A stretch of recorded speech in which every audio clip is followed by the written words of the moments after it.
what up, what up, what up, what up, what up? I feel like y'all too close to me. What up? What's good, people? That's better. What up, what up, what up, what up? It's me, L Teddy 27, and we're back for our favorite time of the week. This is time for our review for Insecure, Season 4, Episode 10. It's the season finale, Low-Key Lost. Now, some parts of this episode I was high-key lost, not low-key lost, but we'll get there. So we start off with Issa and Lawrence at this farmer's market, and they're all lovey-dovey and everything, and Lawrence tells Issa that he got the job in San Francisco, and he asks her, well, what does this mean for us? And she was like, well, I'm still in it. I still think this can work. We can make this work.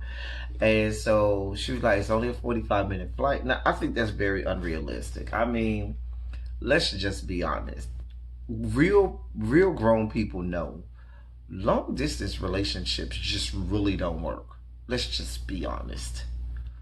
That's a whole nother thing. Anyway, because a 45-minute flight could still be a couple hundred miles away, meaning a few hours drive. It ain't no right there drive. A 45-minute drive is very different from a 45-minute plane ticket. Anyway, but she keeps saying, they can figure it out and they can make it work. We next see Molly at this work event that looks like this mix and mingle type deal or whatever, where they're at this this spot where there's it has a nice little ambiance and bar and everything, and she's already kind of told Andrew about all of her different coworkers, and they're playing this little cute little game where Andrew has to try and figure out who's the actual person that she's been talking about and put the face to the name and everything.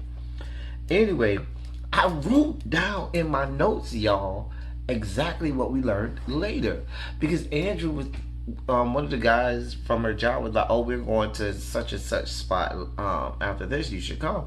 And she was like, yeah, we should come. And Andrew was like, I really don't want to go. And she was like, you really don't want to go? We should go. And she was like, yeah, I could get them to play one of your one of the music from one of your artists, and you could feel like you're at work too, at a work event too. And you could tell he wasn't feeling it.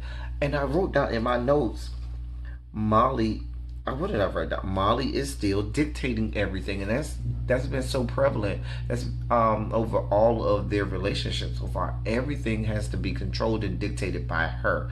Has to be on her terms, and nobody wants a situation in any relationship where you feel like everything is on the other person's terms, and it's never about you or how you feel or what you want. Nobody wants that. So I was with Andrew on this. Okay, and I wrote that on my notes. Anyway, then we see Issa goes down to Nathan's shop, and Nathan shows her. Remember, Nathan talked about having one of her events at his shop, at the little spot that they got for his shop.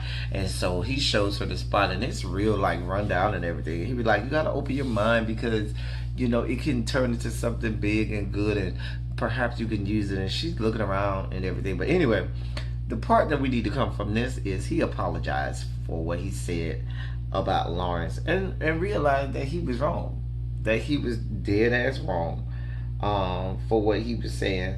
But she made it known, hey, I'm glad you apologized, but let me reiterate, I'm with Lawrence now. That's what I'm with. That's what I want to be with. I'm not with you. Back down to Molly's house.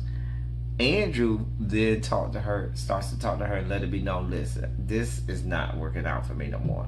Basically, it was the start of a conversation where he was breaking up with her, letting her know, I can't do this no more, because I can't be with someone who everything has to go their way, or they have to dictate everything. And I think everybody collectively saw this coming. Let me say this. As much as I love Insecure, as much as I adore the writing most of this season, I hated this season finale because everything was so predictable. And I don't like watching television where everything is predictable or where I know what's going to happen before it happens. But I'll get there in a little bit. In the middle of them having this conversation and really about to go there and parcel out this breakup, impending breakup, she keeps getting calls after call after call from Kelly. She finally picks up and like, "What, Kelly? What do you want?" The next thing we see, we're over Derek and Tiffany's house. Baby, Tiffany is a whole mess, and she ain't been home in her whole day and a half or so. And basically, she done ran away because y'all know she was having postpartum, post-traumatic distress, PTSD, basically. Um, Post-traumatic stress disorder after the baby, and you saw it coming. You saw it coming. You saw the meltdown coming. And so they go around town trying to search for her with all of the clues and everything.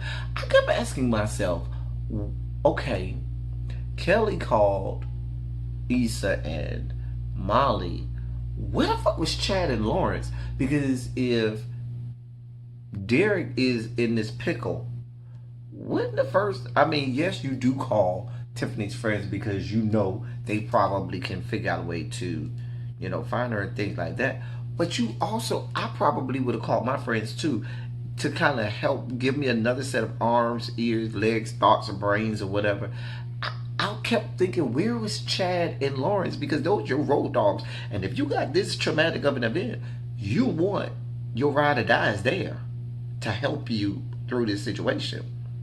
Because if the worst had happened, if, let's say, something horrific happened, they found her dead in the alley somewhere, or she said, "Oh, I'm not gonna be with you no more," or she in the room cheating with somebody, you probably want to be there with your boys so they can be there to support you, not with her girls. I'm just saying, that's what I kept thinking. Y'all let me know if that's what y'all thought, because that's what my mind was. But I'm just saying. Anyway, can we talk about the whole list? I wonder what. Well, I of course they taped this well before everything that's going on right now. But that whole moment that they had with the police in LA with the white people, and then when they got off that bus, and that white cop said, not me, not today. We ain't going down this road. We ain't doing this. All your ass go home." I was so here for it. And in the wake of everything going on right now, I think we needed to see an event right now where we could just authentically look at it and just laugh and just let go, breathe a little bit with regard to things involving, police and race and things like that. I think we needed that moment. So I'm grateful for that scene in the show, because it was so needed at a time like this. And like I said, I'm thinking that they probably already had it in the episode prior to that, or did they go back and put it in the wake of all of this? I doubt they went back and put it in the wake of everything that's going on right now. But if they did write that in, shoot, who would have thunk that we would have been where we are right now and needed that type of comedy with regard to that type of situation? So yeah. But yeah, that bus, after they got off the bus situation, yeah. So anyway, they find her. She in a hotel room. They had a whole ass moment. There was so many unanswered questions about this. Okay, are we going to just ignore the fact that, she was in this whole ass hotel room by herself? Like, and my thing about it is, if y'all are married, y'all got joint credit cards. How you can't see that there's a charge at the Sheridan? Because the Sheridan is going to put a charge on your card when you first roll up in there. They're going to put a hold on your charge card for incidentals and stuff like that. I'm just saying. When are we ever going to get her to really talk about what she's going through and what her feelings is? When are we going to explain the whole Kelly being like the real mother to this baby, and Tiffany not being the mother? When are we going to discuss the fact that I really wanted her to be lost forever and never come back, because I cannot stand the sight of Amanda Seales, and the sight of her on my screen makes me itch in places that should not itch. I really loathe her. I loathe everything about her. She is everything that's wrong in the world right now. I really can't stand Amanda Seals at all. Do not like her. So I was hoping she was dead. So her character was killed off, or she went wacko and never came back. I just really thought we were rid of her. But I guess not, child. Jesus be better writers to write her off. This show, God. Anyway, Molly goes back to the house and she talks with Andrew. And Andrew basically lets it know, listen, I want to break up. And Molly was starting to talk about all of the reasons that, I could do this, or I could fix this, or we could fix this, or we could do that, or we could do this, or we can do that. We can move heaven and earth. Okay? And he asks her, is this what you want, Molly? And you can see, yeah, it wasn't. And that was the breakup right there between Molly and Asia Bay. Mm-mm-mm. Then Lawrence went over there to go see Issa. And that's where Lawrence goes and tells Issa that Condola came the night before and told him she was pregnant. And we have that whole scene where Issa's like, I can't deal with this. This is too much. What does this mean? Are you going to be with her? No, I don't want to be with her. I want to be with you. She's keeping a baby. This happened before. All of this stuff that we know. But before I go there, let me just say this. I expect more from you, Natasha Rothwell, Issa Rae, and the rest of the team of writers over there. This was way too predictable. I mean, that was the worst kept secret in all of Hollywood. The fact that Condola was going to end up pregnant. It was too predictable, too easy. I expect more because last season, season 3, you let us spend the whole first half of the 3rd season thinking that y'all had written Lawrence off the show. Like, not written him off, but that Lawrence was never coming back to the show. Did y'all forget that last season? How all of America thought that Lawrence wasn't coming back.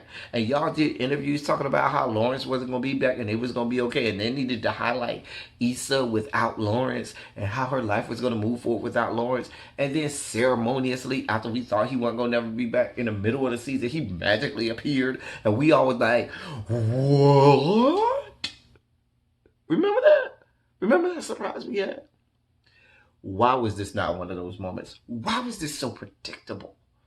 Like, I could think off the top of my head about 6 or 7 great ways that you could have made this storyline where it was a whole different thing.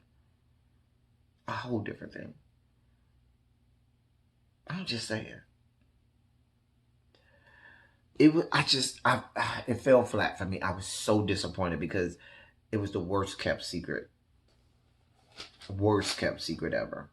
I was so upset by that. That really upset me.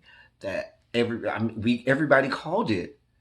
And I don't want you, this show is too great of a show for you to be predictable like that. That was lazy. That was way too lazy. Anyway, but Condola keeping a baby. She don't so that means that Lawrence don't have a choice in this. And that could open up a whole nother Pandora's box of things that I could talk about babies and when the mama decides to keep the baby and the daddy don't. But I ain't going down that road. She was like, oh, I'm not going to hold it to you. You know, you can be as involved in the baby's life as you want. Nobody buys that, Condola. Nobody buys that. Anyway, and the fact that you wanted to have a baby from somebody who was basically a Splackavelli. Splackavellie.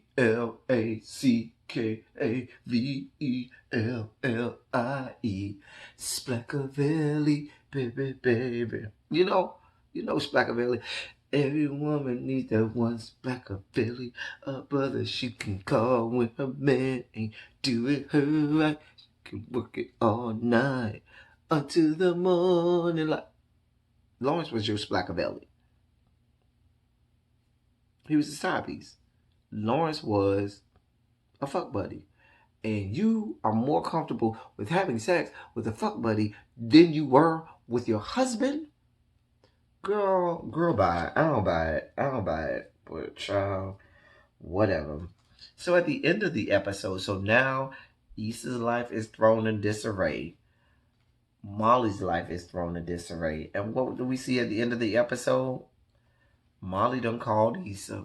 Remember Issa kept saying she always had to do the calling? Nope, this time Molly called Issa.